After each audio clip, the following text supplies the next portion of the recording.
¿Es Guatemala un paraíso libertario? Guatemala es uno de los países con menor presión fiscal del mundo. Y Guatemala también es un país de un ingreso pues quizá medio bajo en el que todavía existen importantes bolsas de pobreza. Además, Guatemala es un país que está constantemente exportando personas, es decir, es un país con un flujo migratorio enorme, principalmente hacia Estados Unidos. Todo esto lleva a que muchas personas afirmen que el proyecto del liberalismo clásico ha fracasado en Guatemala. Guatemala sería la prueba viva de que el capitalismo del libre mercado es un sistema incapaz de sacar a la gente de la pobreza. Pero no tan rápido, porque los gobiernos pueden intervenir en la economía de muchísimas formas, no solamente gastando dinero. En este vídeo te voy a explicar las 1001 intervenciones que hace el Estado de Guatemala en su economía, y son intervenciones que evidentemente están impidiendo que el país se desarrolle como debiera.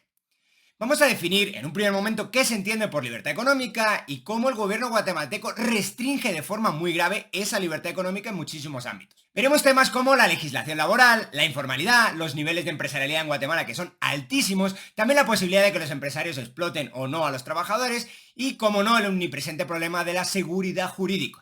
También veremos lo lentas que son las cortes para resolver conflictos y la mala o malísima ley de zonas francas que existe y tampoco la no muy buena ley de zonas económicas especiales de Guatemala. Entre todo esto, pues también voy a explicar un esquema relativamente sencillo de desarrollo económico que debería seguir Guatemala o cualquier país que quiera erradicar de una vez la pobreza. Y bueno, este vídeo es una entrevista que me hicieron en Radio Infinita en Guatemala. Espero que lo disfrutéis. Allá va. Mi intuición de cómo debería funcionar la democracia es restringir el voto a los activos fiscales. Entonces, desde ese punto de vista, sí. Solamente si aportas a la cosa común tienes derecho a decir algo de la cosa común, si no, no. Interesante. Creo que es la única manera de hacer sostenible la democracia, de hecho. De compaginar libertad económica y libertad política. Si no, no hay forma. Lo bueno es que no te trajimos para hablar de democracia, Dani. Sí, menos mal. Sí, menos mal, porque para mí, o sea, si puedes diferenciar derechos en diferentes tipos de derechos, el menos importante para mí es el político. El de ejercer una posición pública y de votar. Ejercerla, ese sería el activo, ¿no? Y el pasivo, el de elegir a los que la ejercen. Claro. Muy interesante. Pero bueno, Dani, arranquemos un poco con hablar del tema que nos trae a colación y creo que podemos ir hablando un poco de todo un poco aquí en este espacio que tenemos de media hora, Dani. ¿Cuál es el principal reto que tienen nuestros países latinoamericanos ahorita mismo en materia de libertad económica? Bueno, pues libertad económica definida como quizá...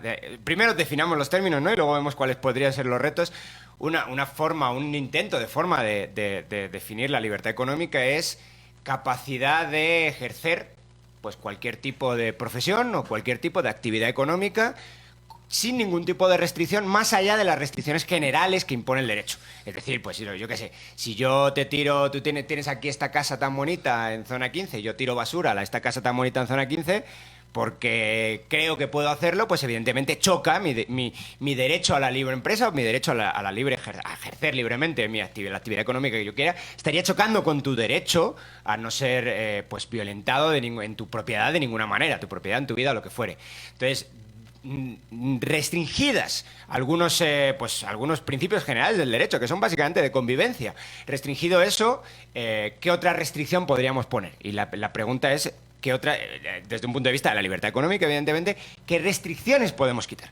Y ahí es donde vamos puramente con los retos que enfrentamos en las economías pues latinoamericanas o hispanoamericanas, que serían pues básicamente una continua intromisión del poder público. A veces la gente dice, pero Guatemala no hay mucha intromisión del poder público porque es un estado pequeño. Claro. Y es verdad, es una forma de medir, ya en concreto bajando al Guatemala, es una forma de medir la intromisión del Estado, es cuánto te quitan. Es decir, cuál es el peso del Estado en gasto público, esa es una muy típica que se mide así, ¿no? El peso del Estado en gasto público en función del gasto total, del PIB total o del ingreso nacional aquí estamos total. En 11-13, digamos, creo yo, ¿no? Es bastante bajo, depende si metes o no metes al IX. La gente no sé por qué no mete al IX. Si tú no metes al IX en España, te sale también, que es un paraíso fiscal. Evidentemente, el monstruo que es la seguridad social en España, pues es un monstruo público. Aquí es una especie de ente privado, pero vamos, que no tiene nada de... O sea, nominalmente privado. Realmente de eso no tiene nada privado. Pero bueno, en cualquier caso, si metes al IX, te sale un poquito más. Te sale como aproximadamente quizá un 2% más. Lo estoy diciendo un poco de memoria, pero aproximadamente un 2% más. Sigue siendo muy bajo, si lo comparas internacionalmente. Pero la pregunta es, ¿cuáles son las trabas, posibles o potenciales trabas, que te puede poner el Estado a este libre desarrollo que estamos hablando antes, o esta libertad que puedes tener para ejercer la actividad económica. Y son muchas más que simplemente el gasto público. El gasto público es una de ellas que se puede ver en forma de o bien deuda pública que impacta en los mercados de capitales, o también en forma de impuestos que te tienen que poner para sostener pues ese gasto público. Desde ese punto de vista, el Estado guatemalteco no es muy intrusivo. Aunque ahora vamos a hablar de algunas cosas como la arbitrariedad a la hora de establecer ciertas normas fiscales. Pero en cualquier caso, en ese ámbito está claro que no. Pero en otros ámbitos sí lo es, y mucho. Es decir, qué puedes llegar a hacer o no hacer, o contratar o no contratar, está definido, por ejemplo, por una legislación laboral bastante restrictiva. Cuando digo bastante, es bastante. Así dirías que es aquí en Guatemala, digamos. No solamente restrictiva, sino que es imposible cambiarla. Porque está en la Constitución. Y aparte siempre, ya sabes que también están cuáles son las leyes y luego cómo se interpretan las leyes. Claro, no solamente las leyes son muy restrictivas, sino que siempre se interpretan de la peor ley, de las leyes laborales me estoy refiriendo ahora, de la peor manera posible, y además están metidas en la Constitución. En algunos sitios son increíblemente restrictivas, pero al menos no están en la Constitución. Es decir, puede haber un proceso de cambio, y el proceso de cambio, pues un proceso legislativo normal. Para cambiar cualquier constitución, pues se necesitan mayorías reforzadas, y eso es algo complicado. Entonces el tema, por ejemplo, laboral en Guatemala es un desastre. Pero un desastre que hemos tardado, ahora ya lo tenemos, ¿no? Pero hemos tardado pues muchísimos años, yo diría casi que más de una década, en meter temas como el trabajo a tiempo parcial. Se permitía el trabajo a tiempo parcial, pero con el salario mínimo de tiempo completo. De facto no servía para nada, ¿no? Claro. Entonces, pues eso es un ejemplo. Es un ejemplo un poco tonto, el de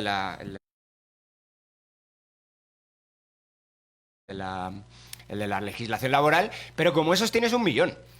Está plagadísimo de leyes que obstruyen esta, pues de alguna manera, libertad para actuar en el mercado, libertad para contratar, libertad para operar. Mejor que contratar, la palabra es operar, para operar en el mercado. ¿Significa esto que no se pueda operar en el mercado aunque existan todas esas leyes? Sí, pero te abocan, y es el gran problema de todos los países en general latinos, no todos, pero la gran mayoría, y en concreto de Guatemala. Guatemala es de los peores de Latinoamérica en esto, es que al final toda esta actividad económica ocurre, pero ocurre en lo que llamaríamos la economía informal. Claro. Economías que algunos llaman grises o lo que sea, bueno, depende el grado o negra, el grado ¿cómo decirlo? Son términos peyorativos al final, llamar economía negra o economía sumergida, todas estas cosas. Pero al final lo que operan es no necesariamente en contra de la ley, pero sí a espaldas, bueno, a veces sí, pero también a espaldas de la ley. No porque estén haciendo algo, no porque te estén tirando basura a ti, no porque estén contaminando el lago, que eso de verdad sí es punible, sino porque simplemente no se puede contratar de otra manera, y al final pues lo que haces es decir, pues si no puedo contratar, el ejemplo de la ley laboral, no puedo contratar a alguien porque la ley es tan restrictiva, lo que hago es que lo contrato igual, pero tú y yo ni siquiera firmamos, una especie de, a veces, claro, acuerdo verbal, trabajas para mí y pues te pago esto, estamos de acuerdo los dos, sí, y como el Estado guatemalteco, y esto también pasa en gran parte de Latinoamérica, de Hispanoamérica, no tiene capacidad de enforcement, no tiene capacidad de hacer cumplir las reglas, pues al final toda esa economía ocurre ahí, y aquí sin pena ni gloria. Esto es una ventaja y un inconveniente a la vez. Por ejemplo, en comparación con mi propio país de origen, que es España, que sí tiene capacidad de enforcement, que tiene muchas leyes también increíblemente restrictivas de la libertad económica, pero la capacidad de enforcement sí existe. O sea, si te llega un policía a tocar la puerta y te cierra, o te pone una patada en la puerta, básicamente, y te cierra lo que sea que estés haciendo. Entonces, ¿cuál es la ventaja y el inconveniente? Bueno, pues que como esa capacidad del Estado guatemalteco no existe, hay una inflación de leyes brutal, una restricción brutal de actividad económica, pero esa restricción a la mayor parte de gente ni le importa. Sí, está claro. Ahí, muy bien, y si viene el policía y más allá de la ciudad de Guatemala, lo que dice todo el mundo, ¿no? De la ciudad de Guatemala 10 kilómetros para cualquier lado y aquí no importa nada. Y si viene el policía, lo mismo el policía sale mal. Si se pone demasiado chulo, lo mismo sale mal de aquí. Entonces todo el mundo entiende eso, todo el mundo lo sabe, y las leyes que salen del Congreso importan en la ciudad de Guatemala y en 4 sitios más muy eso es lo que llamarías casi un estado fallido, un cuasi fallido, un estado. Ventaja es que no restringe esa actividad económica sigue ocurriendo. Desventaja, opera en una inseguridad jurídica brutal. no pueden crecer. En cuanto creces, la posibilidad de llamar la atención y de que el Estado se fije en ti, que tenga cierta capacidad de informe sobre ti, aparece. ¿Eso qué significa? Pues lo que tienes es un entramado, eso lo saben en general bien la gente que se dedica a todo el tema de empresarialidad. Hay muchísima empresarialidad en Guatemala, es casi de los países, siempre sale en las encuestas de los países más altos del mundo, pero esa empresarialidad nunca termina en una actividad económica pues que genere muchos empleos o que genere muchas... Sí, Sí, no es muy eficiente. Se queda como una especie...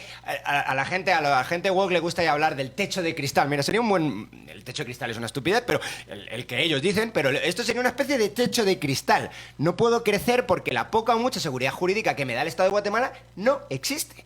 Y no existe, entre otras cosas, porque cumplir con la ley, por todas esas leyes que estamos hablando, que son increíblemente restrictivas de la capacidad de actuación en un mercado, todas esas leyes al final no se cumplen, todo el mundo entiende que no se cumplen, pero de la misma manera que no se cumplen impide que, pues de alguna manera, dañar la actividad económica, impide también que crezca. Claro. Entonces estamos atrapados en una especie de impasse en el que la economía crece pero nunca crece mucho, donde las empresas surgen pero nunca crecen, y donde pues al final no podemos competir internacionalmente para de alguna manera generar lo que llamarían los economistas economías de escala, empresas más grandes. Dani, hablemos tal vez del mercado laboral, que es, digamos, uno que estabas mencionando ahorita muy puntualmente. ¿Qué hay en Guatemala con respecto al mercado laboral que es más restrictivo que en los demás países regionales, digamos, de Latinoamérica? ¿Qué han identificado? Digamos, ¿es un salario mínimo muy alto? ¿Es el IX? ¿Es, no sé, digamos, qué elementos has encontrado que sí son, digamos, bastante restrictivos aquí en Guatemala? Bueno, el IX evidentemente es uno de ellos, no es ni mucho menos el único. El IX no solamente restrictivo, sino que crece la restricción, y además crece sin pasar por el Congreso, lo cual también es especialmente complejo. Crece a base de normativas, lo que se llama ahora, y aparte es un caballo de batalla también, el derecho administrativo. Te llega alguien y te dice, bueno, hasta ahora teníamos tres, eran tres, ¿verdad? Tú lo debes saber mejor que mínimo, yo. Sí. Para estar en el IX, o para tener la obligación de pagar el IX, tenías que tener 3 trabajadores. Lo cual, curiosamente, operaba de la misma manera que estamos hablando ahora, un techo de cristal. Las empresas, ¿hasta dónde crecían? Hasta 3 trabajadores. ¿Por qué? Porque cumplir con el 4.º trabajador era increíblemente costoso. Era como contratar otros 3, digamos. Era como contratar de golpe otros 3, porque claro, Sí. porque no solamente es el IX que paga el trabajador, sino el IX que tiene que pagar también el propio empresario, que es una cuota no desdeñable, desde luego. Y además, no solamente es que no sea desdeñable, es que es inservible. Y para nada, ni para la jubilación, ni para la sanidad. Es que no vale para nada, es el problema también. Bueno, en cualquier caso, ¿eso ahora qué ha ocurrido? Pues se ha hecho todavía más restrictivo en base no a un debate abierto que ha ocurrido en el Congreso, que es como deberían aprobarse las leyes, sino en base a un, no sé cómo se llama en Guatemala, una especie de un acuerdo ministerial o algo así. No sé, un acuerdo gubernativo. Un acuerdo gubernativo sido... es el nombre, ¿no? Sí. Bueno, la nomenclatura os la dejo a vosotros, pero al fin y al cabo, ¿qué es? Básicamente derecho administrativo. Nos juntamos tú y yo, que somos cuates, y firmamos esto, y ahora jodemos a todo el mundo. Básicamente, es el punto. Entonces, no solamente la legislación laboral es dañina, sino que es cada vez más dañina. Más puntos. Tú comentabas, el salario mínimo. El salario mínimo es un problema precisamente en un sitio como Guatemala. En general los países latinos tienden a ser así. Los países de corte francés, continental, llamaríamos, son muy centralizados. ¿Qué significa que sean muy centralizados? Bueno, pues que existe la ciudad y todo lo demás. Sí. Así es España también, así es Francia, y así pues el sistema anglosajón no es así. El sistema anglosajón es, en términos de varias sistemas, capitales, se puede decir, digamos, si lo quieres ver así, ¿va? Es decir, tiene varias capitales económicas y también urbanos, administrativas, ¿no?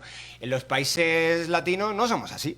En los países latinos somos la capital, el centro y todo lo demás. Sí, que la capital recauda como el 90% de todos los impuestos. Sí, más creo que 80 creo que son acá. Aquí tengo el dato, lo voy a buscar, pero... Sí, bueno, pero es otra es que sea 85 o sea 90, no cambia mucho la cosa, ¿no?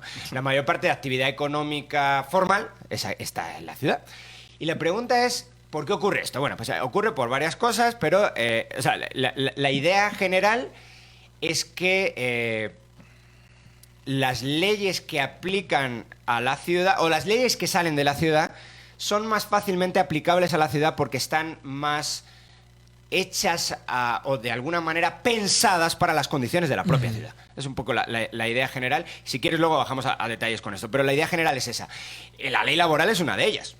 Pues sabemos cuál es el salario medio o mediano en la ciudad de Guatemala y más o menos está en torno al salario mínimo, quizá un poquito superior. Sí, digamos, no, el costo de aplicar, digamos, la ley no es... Es mucho no más bajo aquí claro. que en, pues, Sí. por suerte o por desgracia, en Petén, que sabemos que el salario medio es pues, a lo mejor en torno a 1.500 quetzales. Sí. Claro, si son en torno a 1.500 quetzales, pero tú metes un costo laboral para pagarle al señor de 3.000 más luego todos los costes encubiertos de toda el IX y todas esas cosas que no aparecen en la nómina del empleado, pero que son costes de la empresa, al final cuánto cuesta contratar a un trabajador es lo que cueste, pues sin la productividad del trabajo es muy diferente en diferentes lugares y como ocurre efectivamente en Guatemala, tienes un centro más o menos desarrollado y una periferia completamente subdesarrollada, pues al final lo que ocurre es que estás implementando pues leyes, si quieres...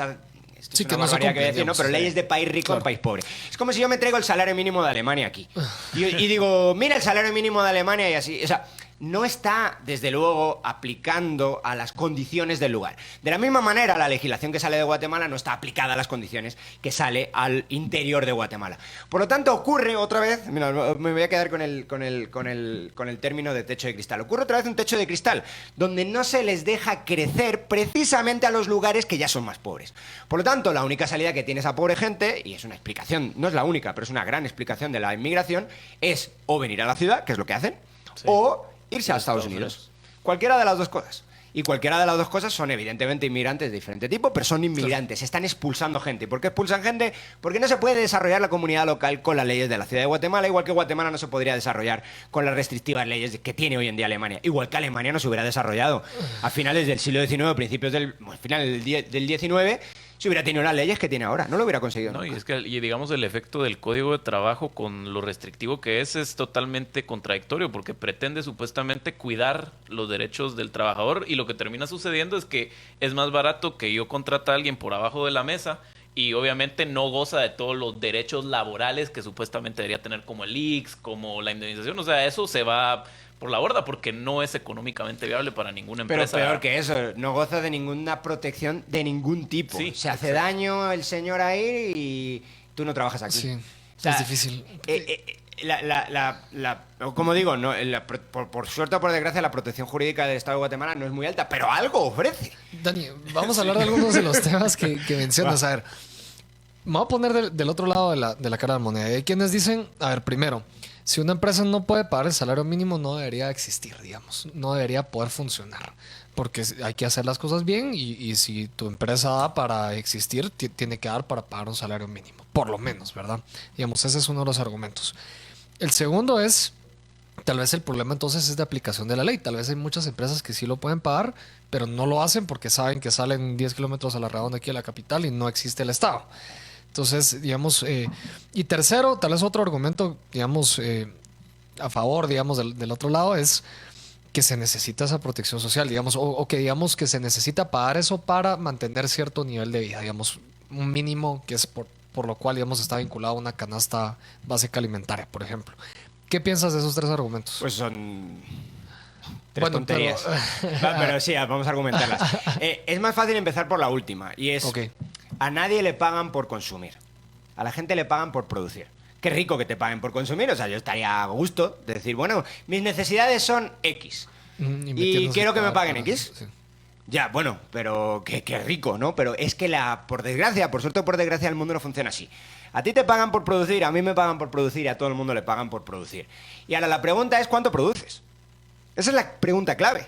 ¿Cuánto produces? ¿Y cómo hacemos que la gente pueda producir más? Y con producir no quiero decir hacer muchas cosas, no necesariamente, sino hacer Dar cosas valor, de claro. alto valor. Sí. Hacer cosas, el valor es un concepto muy económico, ¿no? Pero tú puedes hacer 1.000.000 de cosas, 1.000.000 de tonterías Papeles, que no le sí. interesan a nadie, o puedes hacer Claro. una que sea increíblemente valiosa. Pues evidentemente te tienes que mover hacia la increíblemente valiosa, a las cosas que satisfagan muchas necesidades de mucha gente. ¿Va? Entonces, la pregunta es, no tanto cuánto quieres consumir tú, sino cuánto puedes producir tú. Entonces, estamos poniendo el foco probablemente en el lugar inadecuado. Ok. Es decir, si yo lo que quiero hacer es generar más salario para los trabajadores, la mejor manera, aparte esto empíricamente bastante bien contrastado, la mejor manera es hacer que produzcan más. No, pero es que una parte se la va a quedar el empresario, bla, bla, bla, bla. Bueno, luego hablamos de esa última parte, pero si no produces, no te lo puede pagar nadie. O sea, yo no le puedo pagar 100 a una persona que genera 10.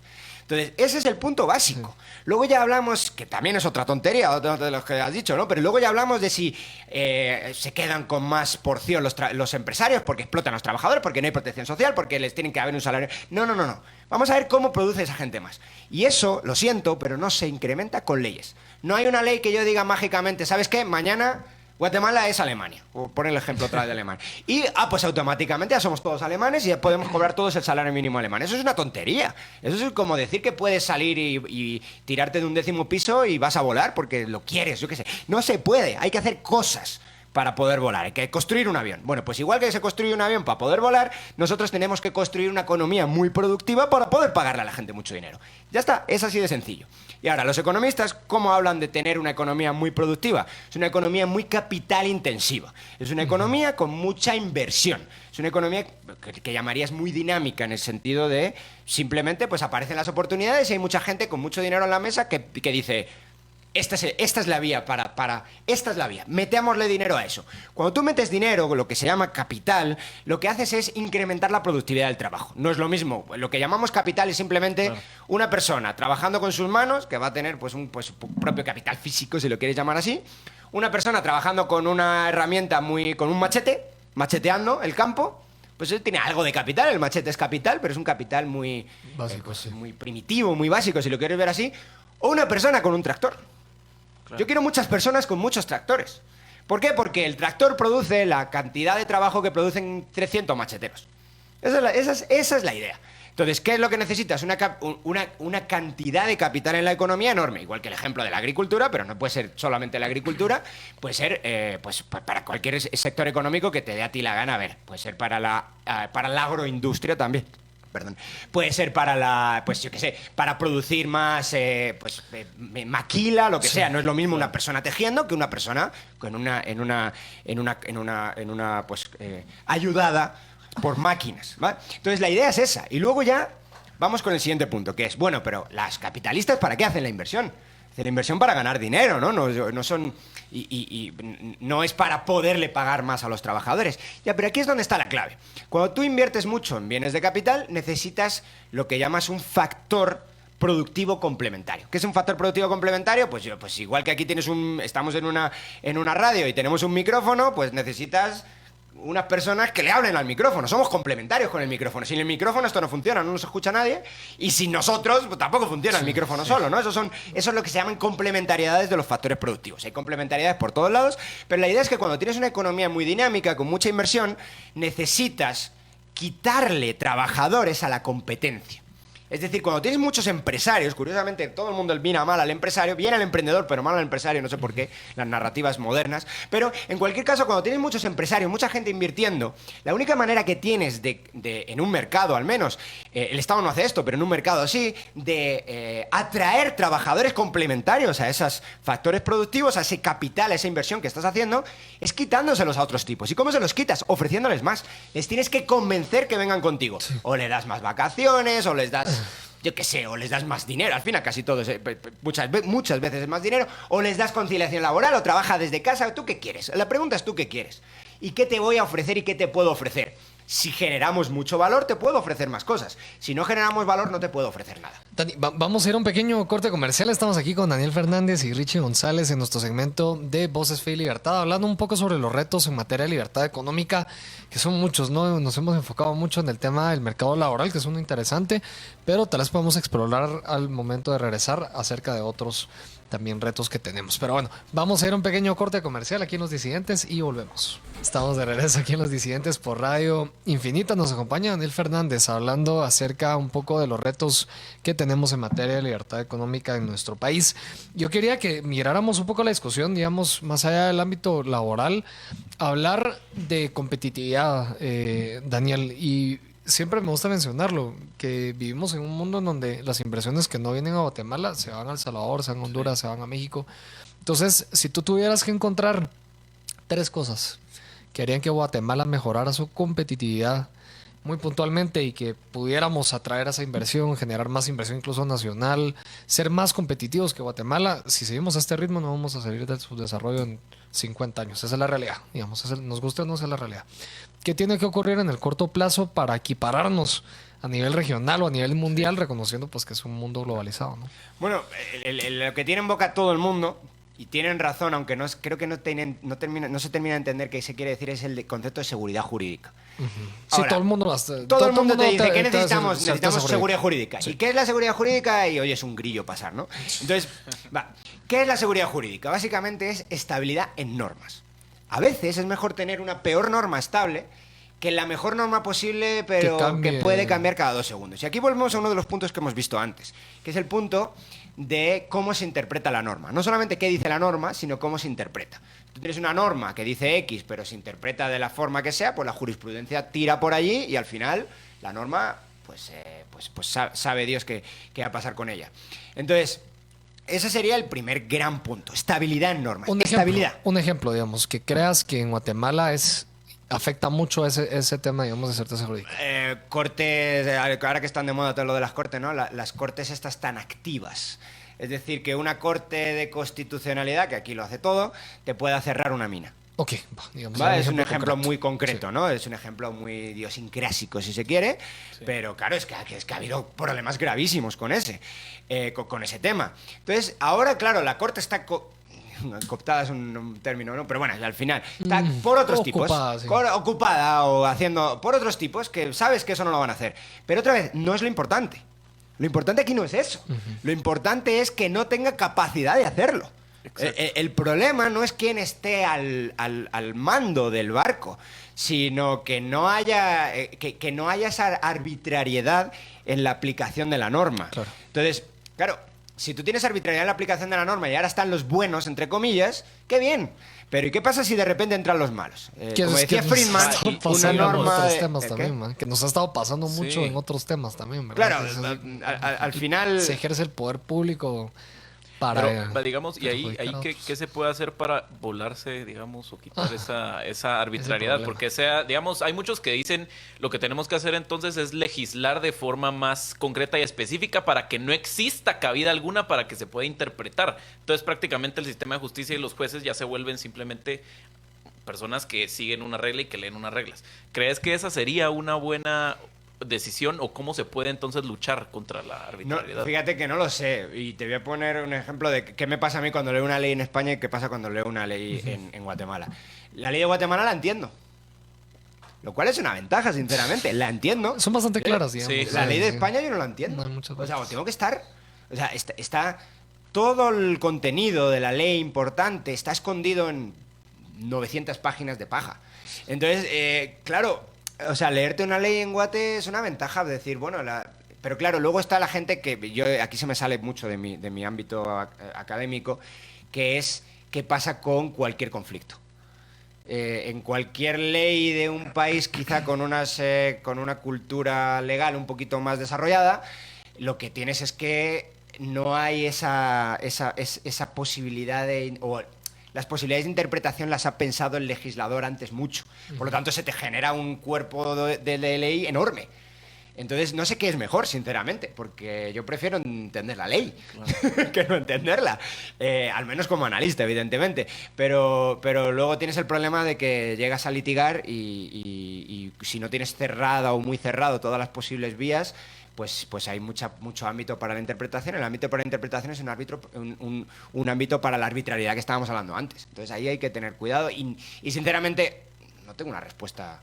Yo no tengo una respuesta para esa pregunta. O sea, se me sale completamente de mi ámbito de especialización. Un segundo punto también es qué pasa cuando hay conflictos, que es el siguiente punto, ¿no? O sea, ¿se resuelven o no se resuelven rápidamente? Se resuelven increíblemente lentos. Sí. Pero lentos es lentísimos. Conflictos van a haber siempre. Conflictos va a haber todo siempre. El mundo hay, pero Claro. la capacidad de resolverlo rápidamente, digamos. Eso Eso es. que es un problema. Entonces, una solución, sobre todo más en el ámbito mercantil, es utilizar más el arbitraje. Claro. Esto ha funcionado bien en sistemas, claramente el punto o el lugar donde mejor ha funcionado esto es Perú, que tiene un sistema de arbitraje muy vivo y donde pues es hasta raro que utilicen las cortes tradicionales En Perú. las empresas. En Perú. Ok. Perú es como... Es un ejemplo, digamos, es un ejemplo muy de éxito cercano de un también. sistema legal, si se quiere llamar así, paralelo, pero donde las partes pueden optar a no... O sea, de antemano podemos llegar y podemos decir, nos sometemos, si tenemos una disputa, nos sometemos al árbitro y los árbitros posibles son este, y ellos lo pueden decir, no, este no, porque va a estar muy sesgado hacia ti, este sí, cosa que evidentemente con un sistema de justicia no puedes hacer. Sí. Entonces, eso es una forma, pues creo que muy eficiente de solventar y aparte rápida. Y es muy cara para que la utilicemos cualquiera de nosotros. Por ejemplo, para el derecho civil es más complicado esto de funcione, pero para el derecho mercantil es relativamente barato en comparación con el coste en tiempo que te impone el sistema de justicia. De hecho, la gente se queja de que es caro el arbitraje, evidentemente es caro, pero cuando lo comparas con la alternativa es increíblemente barato, porque en algunos ámbitos mercantiles el tiempo Sí, digamos, es clave. Para una disputa Sí. laboral no vale la pena, digamos, ir a... Probablemente no. De hecho, O sea, con la tienes disputa que ir al laboral lo que juzgado. termina ocurriendo al final es que se consideran costos ya... O sea, ya sabes que la vas a perder. Sí. Así de mal funcionan los juzgados. Ya sabes que lo pierdes. Si vas a juicio, lo pierdes. Bueno, entonces ese sería el otro gran punto, ¿no? Una forma de sustituir un sistema legal para, al menos en el ámbito mercantil, que funciona muy lento y que mete unos costes increíbles a las empresas, les bajas el coste automáticamente si se pueden salir un sistema legal diferente, es decir, hasta que lo puedan elegir el sistema legal donde están. Y un tercer aspecto, Dani, que considerarías que, digamos, mejoraría la competitividad inmediata del país, que crees que es ahorita una barrera a la libertad económica importante. Pues probablemente un marco para la inversión mucho más amigable. Sencillo. O sencillo, ese sería sencillo. Antes hablábamos de lo de sencillo, no sencillo, Sí. quizá mucho más sencillo. Y luego pues también hay que hacer, esto no lo evitas nunca hacerlo, ¿no? Te tienes que vender. Guatemala ¿Verdad? se vende Eso muy mal pienso yo. fuera, sinceramente.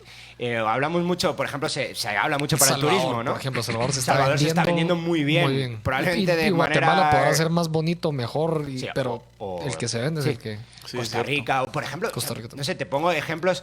Nosotros, cosa que ya no sabe nadie, pero Guatemala es ahora menos peligroso que México. Cuando yo llegué aquí, Sí, Guatemala mataban. era de los países más peligrosos del mundo. Sí. Y ahora, medida como homicidios, que es la forma donde tienes menos posibilidad de esconder cifras de criminalidad, ¿no? Porque no, pues, esconder muertos es complicado, pero las otras sí las puedes manipular de alguna manera. Pues resulta que ahí, oye, pues toda la región, o parece que la mayor parte de la región está empeorando, y nosotros no. Nosotros estamos mejorando constantemente. Si nos comparas, la clave es contra México, ¿no? Aunque México es muy grande y ahí está muy, Claro. muy focalizado en zonas y lo que te da a ti la gana. ¿Quién sabe eso? Que no lo saben ni los guatemaltecos, lo cual me parece bastante increíble. Pero claro, uno de los lugares por los cuales las empresas no vienen es, entre otras cosas, porque, oye, me van a extorsionar, me van a hacer... O sea, bueno, pues a lo mejor la situación, no digo que sea idílica, ni como un país europeo, ni como Chile, pero está en vías de mejorar. Entonces, bueno, todas esas cosas hay que hacer una especie de proselitismo en el exterior, Claro. es decir, tener pues un ministerio de economía probablemente donde diga, mira, es que sí, no somos tan feos como aparecemos en la foto. Hay problemas graves, pero también hay algunas Oportunidades ventajas y y oportunidades.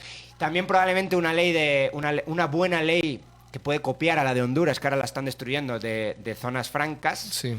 Que no son zonas francas, en realidad son Zonas básicamente especiales zonas de especiales, es mejor. desarrollo, Sí. ¿no? Es mejor llamarlo Llaman. zonas especiales de desarrollo. Esa ley la podemos copiar, tal como está. Cópiala. Ya está derogada en Honduras, Sí. pero la podemos Es copiar. cierto. Tenemos una ley de zonas francas que no funciona, que funciona mal para atraer inversión. ¿Por qué? Porque otra vez, esas leyes de zonas francas están hechas bajo el supuesto que lo que quieren las empresas es pagar menos impuestos. Evidentemente sí, quieren pagar menos impuestos, pero muchas veces solo un no es, pequeño ni- detalle, es sí. un problema. De Sí, los claro. hay 1000 problemas y ese es uno. Y ese es uno que, pues tampoco es que Guatemala sea especialmente benefactora en términos de impuestos a personas, sí es muy bajo, pero a empresas no es tan bajo.